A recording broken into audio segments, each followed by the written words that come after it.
right, welcome back to the Washington State Investing Podcast. So excited to be here today with Derrick from the Tri-Cities. I've been trying to get somebody from the Tri-Cities, so I appreciate you being on the podcast today.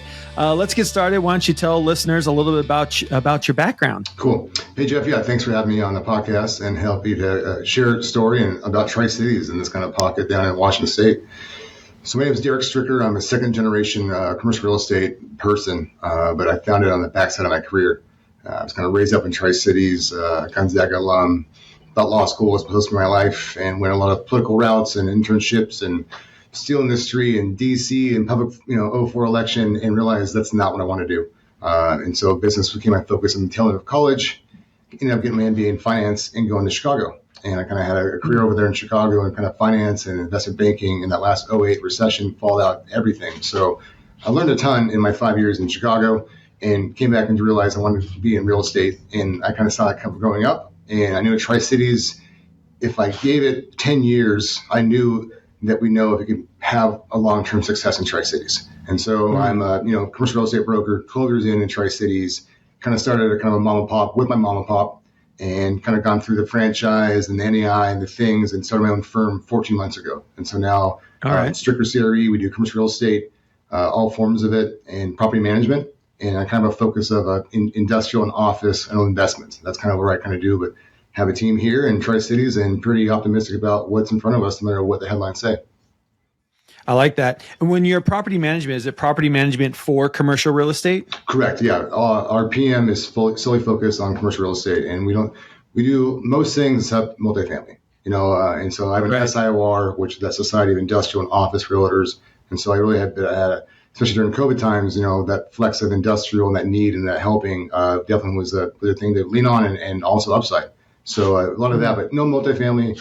And we probably manage about a $55, $60 million portfolio, about 12 properties of office, retail, and mainly, B plus or greater is kind of we try to, more boutique, less is more, and try to focus on all elements and learn from that PM hat and the focus and how we apply it as a commercial real estate investor and broker and the whole part of the deal. I love that. For people who aren't very familiar with the Tri-Cities area, Pasco, Kennewick, Richland is where we're talking about here, kind of southern central Washington State. Can you kind of just give us an idea of what's the real estate market down there, population, kind of what are you seeing from a real estate side?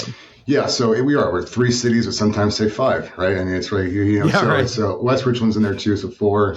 But we're a town of, MSA about 350. And using the term MSA is kind of new with Tri-Cities. We're all kind of been individually, Kennewick, Pasco, Richland, and Pasco Proud. And hey, as a broker and selling the community, it's like you got to rise up collaboratively together, collectively. Yeah. And so I think the last 5 years, really, Tri-Cities MSA has got bigger. But, what's driving it is we're, the second largest city besides Spokane over here. And what kept me and what I thought was in Chicago was if we can turn into Spokane long term, and not just size, but just how they did it. We could have a long term success of economy, sustainability, innovation, and I could own corners of the whole market and be in a different life down there, and still have that opportunity because it wasn't so many players in the bucket trying to do the same thing because it was a small town USA. But I thought if you could scale it right, and so anyway, you got these 3 cities with 350,000 people. We have room to go 500. What we have is sprawl, which is also our biggest downfall because we want to go up. So how do you urbanize but go out? And so it's a clash of cultures. Pasco is your agriculture, your food processing. Richland's where our highest PhD per capita is, right? And, we still get $2 billion a year of DOE money. No matter who's president, that's kind of happening. And so that's a lot of its own thing out there. But it is getting a lot of steam and a lot of green stuff, which green or not green, it's all happening out there. And government stuff. And then Kennewick is your catch-all. That's where our real estate, that's where CPA, that's where your attorney, that's where your Costco, all that kind of stuff is in between because we don't have one collective downtown. We all had 3 individual cities back in the 1950s. And we also are merging together like, hey, maybe we should be friends, So it's new, but it's I've seen it double. I was 150,000 people in high school. I graduated at 02. And I got all new schools going along back then, which continues to be a theme of Tri-Cities. I think we led the state for a couple of years of most new schools being built because our growth rate and our population, and we're not stopping. And we're just not at a big market to kind of get all that attention or have access in to understand exactly this Tri-Cities anomaly ecosystem thing. Yeah. And it is an incredible market. I will say my other job is in education, and I spend a lot of time down in the Tri-Cities. I mean, the growth at Pasco School District alone, just that school district alone has just been outrageous. For sure. And then with Richland and Kennewick right on their tails, I mean, it is just, it's a booming area. And I think it gets overlooked a lot from an investment area because people just don't understand it. And people are always telling me, they're like, yeah, but it's agriculture focused. I'm like, well, that's part of it. Exactly. But a lot of people, I think, miss that Richland side of things. You know, you've got the Hanford nuclear plant there that, to your point, is going to be bringing in government money. You've got a huge scientific community there.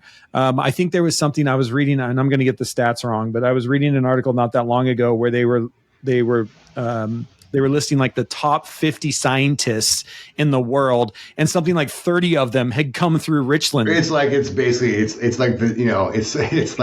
Euro ball for the professional players going, I'm going a couple years Euro ball and then go back to the pros, right? Because they're all there.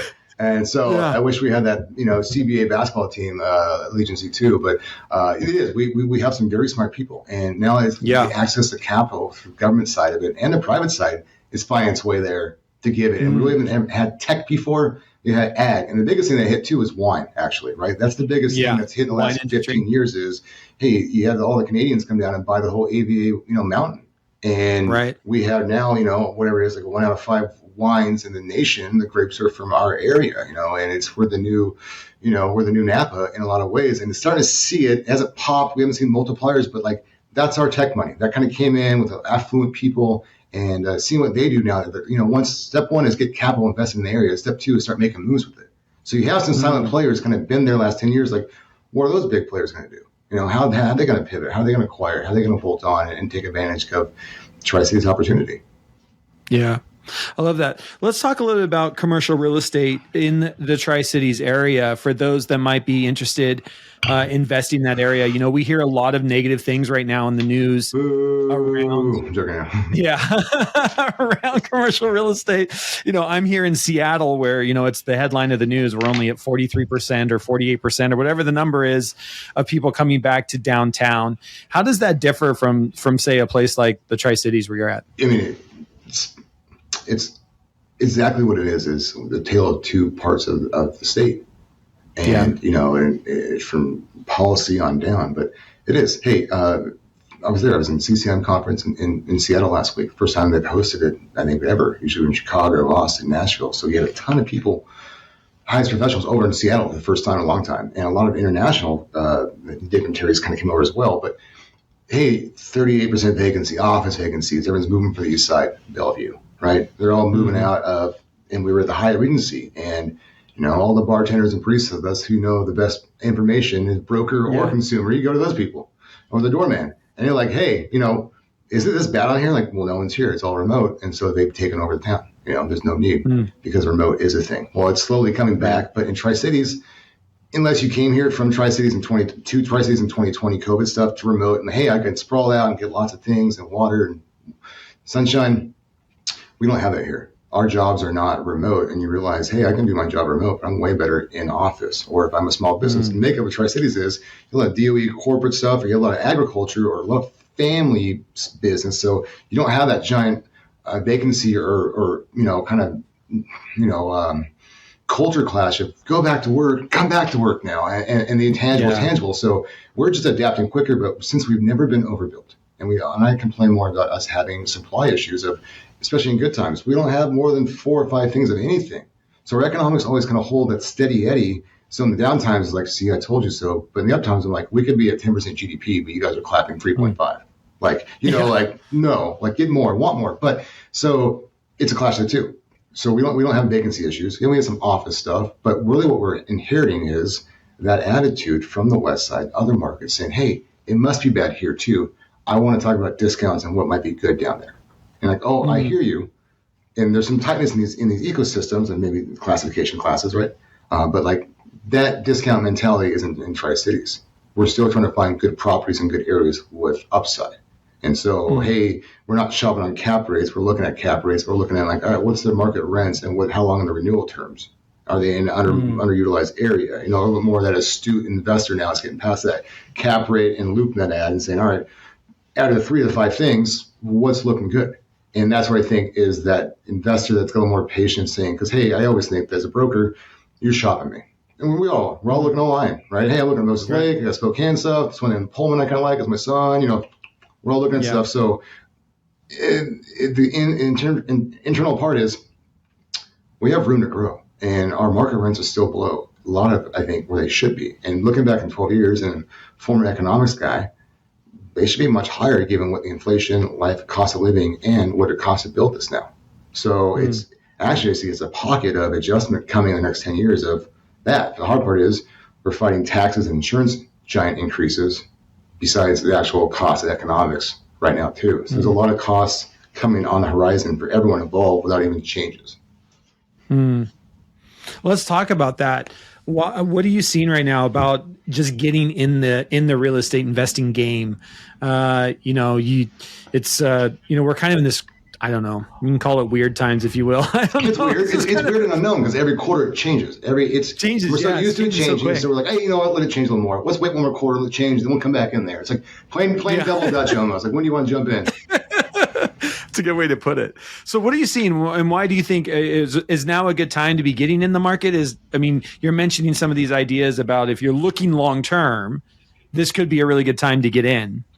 I just see how hard it is to get in. There's never a good time to get in. Like, there's never, I guess, not a good time, and never a perfect time. And I think it was like that from the outside looking in. It's like, okay, and this is me in like 2013. Okay, if I spreadsheet this out, I'm a spreadsheet guy, right? I talk a lot, but it's data driven from the spreadsheets. And, how can we stay focused on these numbers and do stuff? And you see that. Lost my train of thought. Bring me back there real fast. Where we go? Yeah. Yep. Jeff, will you ask that question again real fast? Yes, I can ask Sorry. it. So ask that whole thing Just again. that last part, yeah. Yeah, we can do that. All right. So let's talk about just the real estate investing game right now, and whether or not this is a good time to get in with I love this idea that it's crazy right now. Yeah. The market's crazy right now. What are your thoughts on whether or not this is a good time to get into real estate? Totally. I think I've learned over my 12 years and from being on the sidelines to getting in the game that you just got to get in. And there's actually no perfect time to do it. And even in the great times, you could, I wish the cap rate and the dollar and the thing, and the timing and these intangibles. And, and I've seen clients, myself, my family, have these great ideas, the innovation of we should do it. What do you think works there? And pencil it out and not do it because, hey, the thing could change and the city council and looking back 5 years and now having enough years looking back, I'm like, wow, those were all right. Even if you got a B-, you were still right. And so, hey, if I don't get in, so we got in, we didn't, the first thing I did was I did a development, which was not my favorite thing to get into because that was awesome. But as a first thing into it, that was like 9 case studies in one versus let's just buy into something that's already existing versus adding all this kind of stuff on. But I came back with like, let's do 20 years and 10 years, 20 years experience in 10 years. And then I don't know what we can do. But back to, you got to get in. And right now is, hey, getting in is more than just the actual ownership. I mean, there's accounting things you get to utilize into your lifestyle. You can do a lot of things with your family. You can do a lot of these other tangible things besides just the actual cash flow itself, or the point of return, or what you're buying it for per square foot. I see this commercial real estate as living and breathing, right? It's more than just a metric, and they do. Like they cycle. They have iterations. They have spans. If you pay attention to them, so. I say is we got to get in, and interest rates is the new reason not to do it, right? Oh, hey, I can't. Right. I'm a first-time investor. What can I do? There's always a reason not to get in, right? Yeah, I always say there's 87 ways to deal dies every day, right? And they're all good. They're good, legit. I totally understand, but you're now not getting in the game, and we're still not moving forward. And now the cool conversations and the things. Oh, hey, you need to break out your revenues. You should offset your depreciation with that. Oh, you didn't buy it. Okay, well, hey, that's probably the $17,000 hit that you just could have avoided, actually. Yeah. What do you mean? So I've seen the adjustment of the clients, and I've seen that from the investors coming outside the Tri-Cities say, hey, it's not just cap rate. Where's the growth areas of Tri-Cities, and where can you place capital? Knowing the first couple of years, we're all thin. We're all adjusting to the inflation. So how can we look bigger than just what that is? We thin now, but knowing that, hey, long-term renewals was a hot thing. Now short-term renewals are hot. Hey, let's get a broker like me. We get management. We get strategic reserves. We know we're going to go from modified gross to triple net. We're going to do these things. We're going to improve HVAC. You know, like there's a strategy here besides just raising rents. And so that's the upside. So people are like, hey, I want to get in. Well, we got to start working on that. And the hardest thing is just saying, I feel good. We just got to go for it. And if you can afford it and you're not squeezing yourself out, and there's a play, you have a plan B with it. You know, you're not stretching yourself. There's still a plan B play. Hey, if you're taking it, but you could sublease it. Hey, you could take it, but assign it. You could do whatever that play is. Okay, cool. You can be a little more confident in your toes going forward, because I think even in weird times, that's where you find opportunity. And that's what Chicago '08 taught me. I love that. I really like that. I think that's so profound and just something to constantly be thinking about, you know. You're right. Like if, you know, interest rates were down at 2%, but everybody's like, but I can't afford to get in because there's 30 people that are, you know, bidding $100,000 over. Right? There's always a they put $200,000 down, earnest money. I only have 50. Yeah, because we're all playing on that strength card. So what other card do you have in your sleeve? You got to keep playing the table, even if you're shorthanded, to keep in. And then all of a sudden you're like, wow. I'm so glad I got in, because I had even though that cash flow kind of sucked, or that squeeze felt terrible. Wow, my CPA is super happy and I'm happy. And then the tenant did the thing, and all because the juice is with the squeeze, you know? Yeah, I love that. Let's talk a little bit about the rise of tertiary markets. What are you seeing in that space? I don't know a whole lot about that space. So even if you can just kind of maybe explain what those markets are, and then what do you see in the rise? Totally. And I think, you know, tertiary being like secondary, thirdary, you know, MSA wise, you're well below 500,000. I think that's kind of what qualifies that. Okay.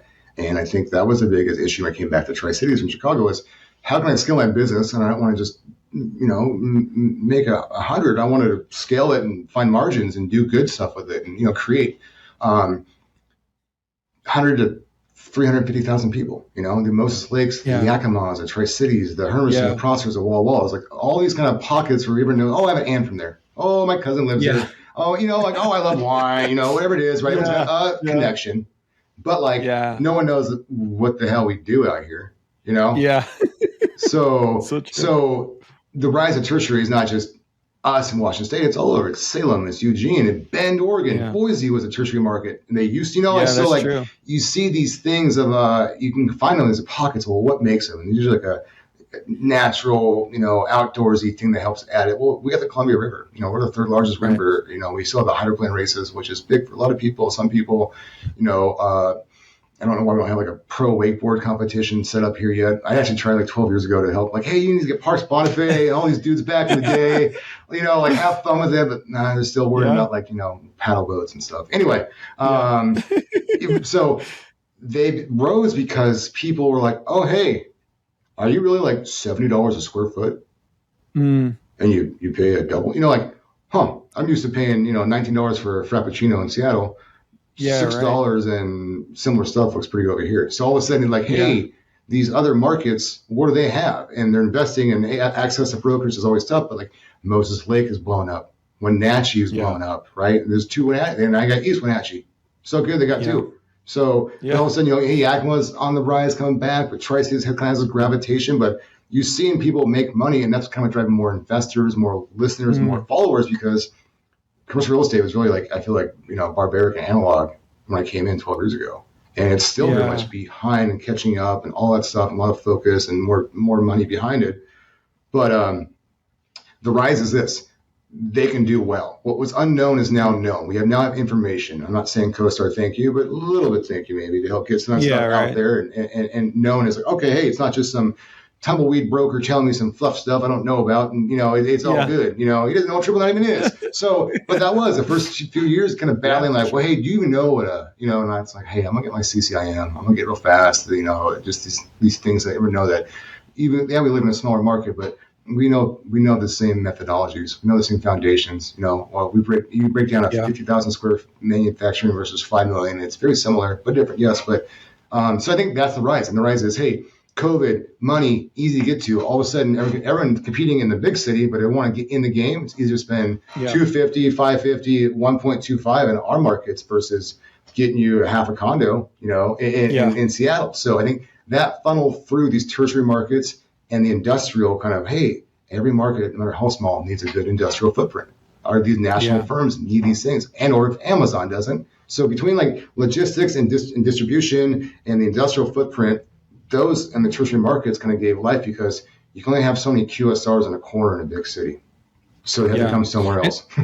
Yeah, and I love that. And if you're not familiar with Washington State, you've got to just go find a map and just find where, Kennewick, Pasco, and Richland are, and you can see what we're talking about, especially the distribution end. I know Costco, I think, is building a big new distribution center down there. You've got some big ones, whether just on your side or just in Hermiston. I think Amazon's got a big distribution center there. Yeah. FedEx has got a big one up there. I mean, it just really is. I mean, it is a combination of roads, and that is a driving force in today's, everybody buying stuff online, and you got to ship this stuff. That's definitely a driver in the area. It is, and it helps when you got the kind of industrial anchors there, so that some of the retail can kind of follow suit. The bigger brands are, if you got there, I know we're small. So I think like corporate finance, corporate real estate, my form of life, like, hey, they're adjusting their requirements and markets now. It's like, hey, we can't have 37 of these in the Seattle market. We got to have, we probably have 3 in the Tri-Cities and 2 and 4 in Spokane and 1 in, so it's fitting, they're refining their search requirements to markets like ours because there's opportunity. Right. I like that.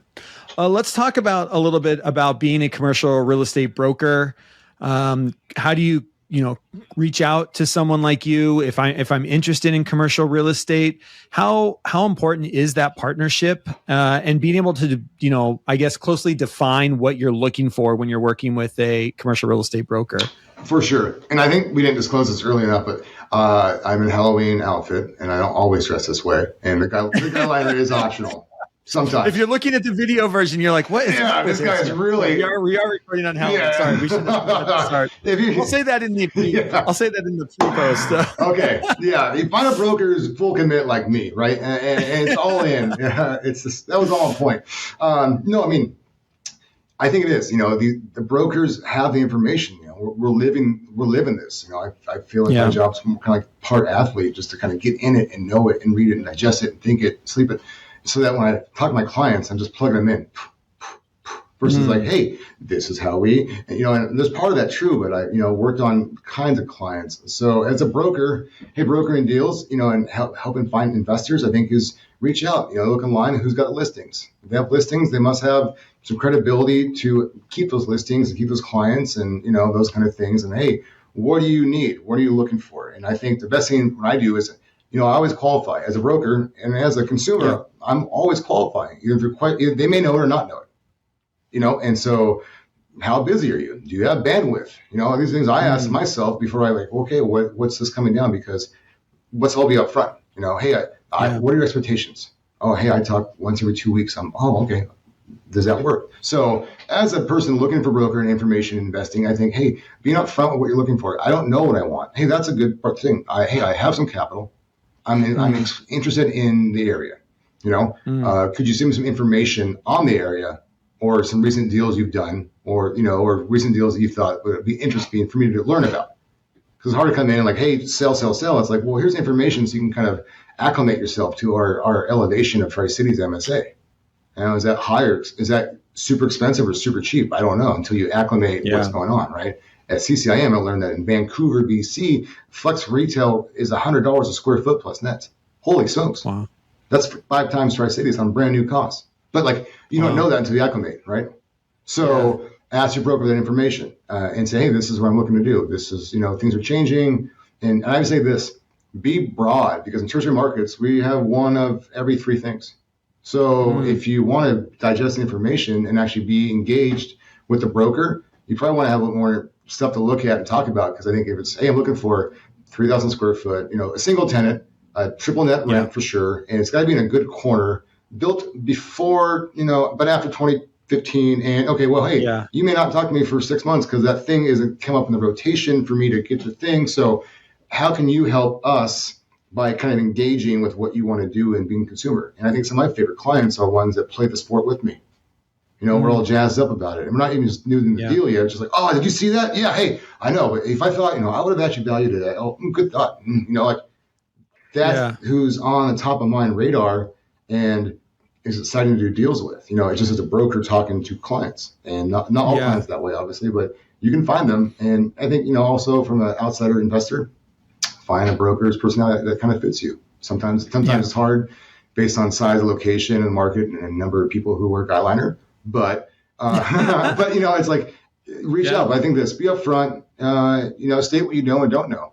And sometimes, and I think that helps educate the admin who might be filtering the actual email to help get it kind of set up. But I think, hey, state what you want, be open about it, transparent, and try to buddy up, because I think that helps flow information and top of mind awareness, because it's so easy to get caught behind in the 1,000 things that just kind of notification, in front of us. Yeah. And I think it's so critical, everything you're talking about. I just think, you can go on places like LoopNet and you can find the property, but that property can seem very expensive or very cheap because you don't have the equalization as you're talking about. You have nothing to bounce it off if you don't know the area, Totally. To your point, if you're taking square foot cost in the Tri-Cities and comparing them to something that you're also looking at in Seattle, you don't have a baseline. Like those two things are so different that, having a broker that knows the area, that knows exactly what you're looking for, can help you equalize those numbers. Yeah. I think is so critically important, and the reason why you reach out to local brokers who know the market that you want to invest in. And I think that honestly, it builds the trust that needs to happen prior to the deal occurring, right? And it's like, hey, you want them both everyone to know that they're trusting real-time information, that's trusted, so that the process, hey, if we say go, we're all in the same boat. Sometimes it is, we're all competing, right? The last 2 deals got a contract in the last 10 days. We actually bumped the person in front of us. Like I won both those contracts because we came in hot, came in strong, came in, a little bit of intangibles, some write-ups and things. And so that helps because that trust was already there with that client who's a new client. So I think that really kind of goes a long way too. I love that. Do you mostly work in the industrial and office space? Do you do large multifamilies? Like when you're as a real estate broker, where are you? What's kind of your lane? Yeah. So, a focused generalist, I call myself. No multifamily basically is what it is. So we do office, industrial, self-storage, retail, land, but just not the multifamily. It really just changes everything. And it's always easy to want to try to do it in an investor. Yeah. But I just kind of refer to another good partner that just handles that, the sole focus of that. But no, I focus on industrial and office, but in a tertiary market, you're going to be able to kind of ebb and flow with what's going on. Hey, leasing's quiet. Okay, selling's big. Selling's quiet. Selling with financing's dead. Okay, seller financing's super alive now. So what are these things we can kind of ebb and flow to? So we're just trying to be, cognizant of, aware of kind of what's coming at us. I like that. I mean, and again, I wanted to ask the question for listeners who are, thinking that, I need to reach out. I'm looking for a big apartment complex. Totally. I mean, there's some here, and that's kind of what's made some of the tertiary markets rise is the CBRE, the Marcus Millichafs, and the JLLs came in with some REIT money, some PEs, some pension funds, whatever it may be, right, and bought up those kind of B- value add, or even some of those Class A. That's kind of happening no matter what. And now they're kind of here, some broker. So now it's kind of that attitude, that pathway is kind of open through the multifamily channel. That's got its own struggles, but opportunities now too. But that's kind of been the one that's been the strongest, besides the industrial kind of corridor, that's kind of opened up these gateways to kind of these tertiary markets kind of stuff. So everything else we do here, office, industrial, but self-storage, big in that. And that's what I've invested a couple of those into those things. So it's great to learn through these transactions, these clients who've been doing it for years or have lots of portfolios that I hope to have one day, and just be a student, right? And just be a student of the game and learn more every single day. Yeah. Where are you in your own portfolio, your own real estate investing growth? Let's see. So we developed one project in 2014. It was a 3-tenant retail ground up development, and that was great. Great case study. Like I said, I wouldn't do that again as my first thing. Yeah. It was a good education, right? Your first one's always a good education. Exactly. Good or bad. It was a home run on the exit. It was great. And it was neat because it was a home run because of the basics. It was a blocking and tackling, great leases, great structure, great fair rents, all the stuff, all the mechanics. I said, why am I pay this kind of thing? But this baby was handled so well. It got that extra value in the back end. And that taught me a lot, but also, hey, how hard it was, how long it was. But anyway, Yeah. sold that, and that was a great thing because, hey, I didn't have a lot of capital, and that was the one thing I kind of had. So now I'm back into owning an office property, the office that we have our commercial real estate office in, right on Gage here, right across from Costco, easy to get to, and that kind of just happened. I wasn't planning it. I'm a planner, and that just an omen was like, hey, let's broker in the self-storage units behind us, and that kind of came into it. So I'm a partner in this office building. I'm a very small, and I became a very passive income investor in a few of the properties, and that was weird to me because usually, I'm the pseudo developer. I'll put it together, LLC, all the sweat equity, role kind of thing. And I kind of bought into more of a regional machine to learn from it. So I have 9% ownership in the self-storage behind me. I have 10% in a different car wash or a mini storage up the road from a deal we did. And I own under 20% on this car wash in Lake Chelan. And so all in the last 2.5 years, 3 years, this all happened, which is kind of crazy. But I'm just doing what I'm telling my clients. And I really feel good about that now because I really feel that in your tummy, what it's trying to do. So those are my 4 things. And we're expanding right now, actually. I tried to buy it, didn't work out. There's a warehouse down the road from my office. And we're expanding my property management team and kind of some creative space, flex space, kind of Rob Dyrdek Fantasy Factory stuff to do down there. And so I have some room to kind of grow just down the road. So right now, those are my main things, and just watching and learning, what's working, self-storage struggles, car washes do terrible in December, things I didn't know. Yeah. And, I'm brokering a deal right now, a car wash in Richland. It's under contract. When I said I bumped out a guy. Yeah. Hey, I have a whole new set of understanding of that thing as an asset, check the equipment. What year is that equipment? Hey, they're going to tunnel wash, all these things. So I got to bring that to my clients now, that value, without saying, hey, you learn that shit. You grow on your own. It's like, hey, I want to keep bringing new info nuggets out that way. So it's been cool as an investor to grab it and see now, I'm scared now. It's hey, can we do seller terms? Can we do other stuff? And so it's one more thing that I'm just staying in tune as a broker, as a market dynamic person, and as a client and consumer information for my team, my clients, and myself, in real time. Yeah. And I think that's the thing, just listening to you, and I can tell you love this stuff that you do. Your passion comes through. And I think one of the things I love about investing in real estate is everything you're talking about. There's so many different ways to skin the cat, right? For sure. There's always a way in, a way out. You just have to, sometimes you got to be in it longer, or you just got to think a little different. Yeah. There's always I just find there's always, if it's a good deal, if it's a good property, if the numbers work out, there's a way in it and a way out of it that's going to be beneficial. And it's just, partnering with the right people and figuring out what those, I don't know, the little nuances are. Those are always the things that I love doing as well. I just love figuring out how do you make this happen? I know it's a good property. How do I make it happen? Right? Exactly. Having the right partners is it is, because at the end of the day, always is this the right answer? And there's no actual answer for it, and I don't quite know what an answer is. And a lot of times, hey, we actually don't know. We're just adjusting and advising on what we believe to be the truth based on information and stomach. That gut feeling. But every time that I've gone through it, and it's been thick and some hard times in the last 15 months, I've been so thankful I did it. These other intangibles happened because of it. I couldn't expand my PM team to give some space unless I did this move over here, which last February I hated doing. But wow, I see that. So as I approach it next time, or for my clients, hey, I hear you. Is there anything intangible or life cycle or lifestyle that could make this work better or take against you? If this happened. And so that's what I do when I talk to my clients. I'm like, hey, we're talking tax base. We're talking next year. We're talking, are you hiring, selling? We're talking multi-level stuff, not just slinging a property at you and let's get it underwritten. It's how can you most take advantage of this asset? Yeah, I love that. Well, Derrick, thank you for spending time with us today. I really appreciate it. It's great to meet you and to just get some thoughts on the Tri-City area. Again, I think a very underutilized, underappreciated area of our state that I think really needs to be on investors' radars.